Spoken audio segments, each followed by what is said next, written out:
अस्सलाम वालेकुम फ्रेंड्स, आज हम बनाएंगे आलू पालक जो कि बनती है बहुत ही मज़ेदार। वीडियो को एंड तक ज़रूर देखिएगा, इसमें से कोई भी चीज़ आपने स्किप नहीं करनी। तो शुरू करते हैं हम। ये है हमारे पास पालक, इसको हमने धोकर काट लेना है। और ये हमारे पास वो इंग्रेडिएंट्स जो हम पालक में ऐड करेंगे। दही है हमारे पास, आलू हैं, अदरक के स्लाइस हैं, एक हमने प्याज लिया है, टमाटर हैं, ग्रीन मिर्चें हैं।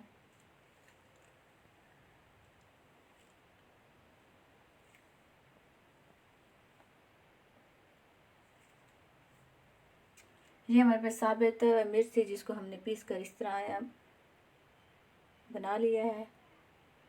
और इसमें हम ऐड करेंगे और मिर्च मसाले,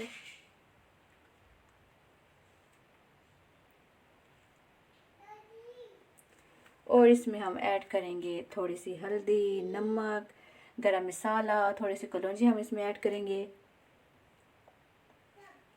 सूखा धनिया हम इसमें 1 चम्मच ऐड करेंगे।